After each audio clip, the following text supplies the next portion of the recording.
coming to the mic right now. Jeff Reeb has been preparing this all day and couldn't wait to turn on the screen. I could see he was just itching to get, because he's going to do a fun presentation. They're always a lot of fun. Ladies and gentlemen, please say hello to Mr. Jeff Reeb. Here he is, our headliner for the night. Thanks, everybody. Really appreciate it. It's really nice of everybody to take the time to dress up, fight traffic, and make it to the show tonight, especially my guys up in the balcony. Love them. So let's get started. We've got a lot to cover and very little time. So let's start with some family. You know, I will never forget the first time I accidentally saw my parents having sex.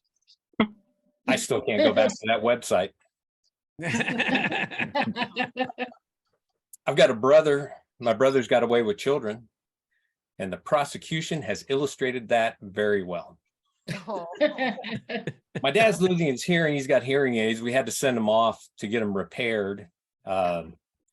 No word yet on when they're coming back, so he's still waiting to hear. My mother, she has buried 3 husbands. I was recently told if they find the other bodies, they'll amend the charges. Let's move on to relationships. I've got a great one. My girlfriend is so sweet. She's great. I do fear that sometimes maybe the magic is starting to fade. It used to be I could sneak up behind her, give her little kisses on her neck, and she would giggle and laugh. But lately, all she ever says is, "Get out of here. I'm trying to use the toilet." She claims it's both her number 1 and number 2 problem with me. My girlfriend and I both have previous marriages. As a matter of fact, my girlfriend has worn the veil hundreds of times. I know that seems like an exaggeration, but she is a beekeeper. Phyllis brought up dominatrixes earlier, and recently I had asked my girlfriend to be my dominatrix, and she beat me to the question. Let's move on to parenting. I'm a parent. I have a son. I'm very proud of him. And I remember when my son was 13, he started discovering girls. So I put a better lock on the cellar door. When he was 16, I caught him taking off his girlfriend's bra. I don't know how she convinced him to put it on in the first place. After that little incident, I decided, you know what, I need to give him the sex talk. And that was kind of difficult for me. Normally, I get $1.25 a minute for that kind of thing. All right, let's go to the workplace. I recently got fired as an architect simply for putting 2 walls in the wrong place on a blueprint. That was it. Just 2 mistakes. Where do you draw the line? I had a job delivering pastries, but it felt an awful lot like math. The other day, we took pie to 18 places. I used to be a poll taker. I would take polls. A lot of people get upset when you take a poll, especially firemen. I can tell you, they land pretty hard on that issue.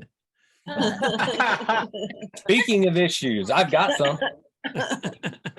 One that I've been dealing with for quite a while now is I've got tinnitus. It's that solid ringing in your ears. I called a hearing specialist about it. I got his voicemail, and it asked me to leave a message after the tone. So I waited about an hour, and I'm still hearing it. Anyway, I finally got in to see him. I said, you know what? It takes forever to get in to see you. This tinnitus is driving me crazy. Are you going to help me or not? And he said, hey, hold on. You won't keep that tone with me. Which is kind of nice. So he can get it to go away and he won't put up with any lift. When I was a boy of just 11, my parents sent me to a child psychologist. She was 12. She said I suffered from skepticism, and I still don't believe that. Anyway, hey, let's do some audience participation right here. I've got some quiz questions, so let's do a bonus quiz. Let's see. Question number 1. Multiple choice tests are A, easy, or B, all of the above. Hey. Question 2. The rarest heavy metal is A, gold, B, rhodium, or C, Metallica's heavy metal Christmas album. Answer there is C. Question 3. Butterflies in your stomach is a symptom of A, nervousness, B, anxiety, or C, being slack-jawed at the Lepidopterarium. Lepidopterarium, a facility which is specifically intended for the breeding and display of butterflies. That's Lisa, my lovely assistant. Thank you, Lisa. Normally, I don't like jokes that you have to explain, but you can't buy a better butterfly joke anywhere in the world right now. All right, let's head to our last and final question. If Mary buys 2 apples, 3 tomatoes, 1 head of lettuce, and 4 bananas, how long will she talk about the benefits of being vegan? A, 1 hour, B, 2 hours, or C, that bitch will never shut up. That was a trick question. The answer is actually 2 hours. You got to remember, she's a vegan. She's going to run out of energy. Anyway, thanks again for coming out tonight. Special thanks to all my classmates and Jerry. Really had a great time with this class. That's it for me. Terrific work. Wow, Jeff, that was terrific. A lot of fun. Yeah, that was that whole thing really came together. I love the interactive, the whole effect was so much fun. And notice, I want you to notice too, it's like, you notice how Jeff would look off to the side and look at where, sort of figure out where all this, like what was going on around him.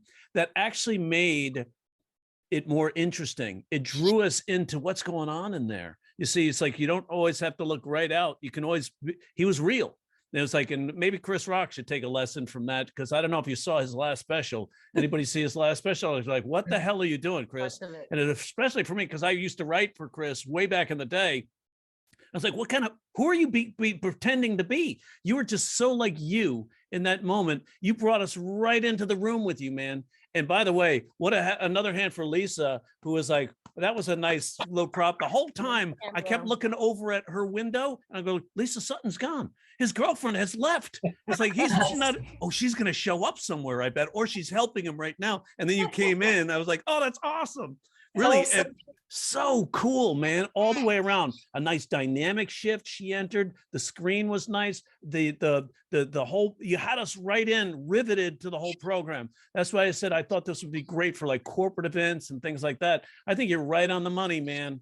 So much fun, really enjoyable. When you add that new dynamic, it's almost like having a guy with a guitar in a way without the songs. So you have the interactiveness. We're able to see words and do the show at the same time. It's like one of the things we talked about that Leno years ago was Leno was doing monologue jokes. And I say, we have the technology now to post up things in the screen next to you. Why don't we utilize that? Well, if it's not broke, don't fix it. And just leave it the way it is. It's like, and then now you watch Jimmy Fallon, Stephen Colbert, and all those guys using the visual concepts. You have a visual medium, use the visual medium. You totally did, man. I really love that. And it's like,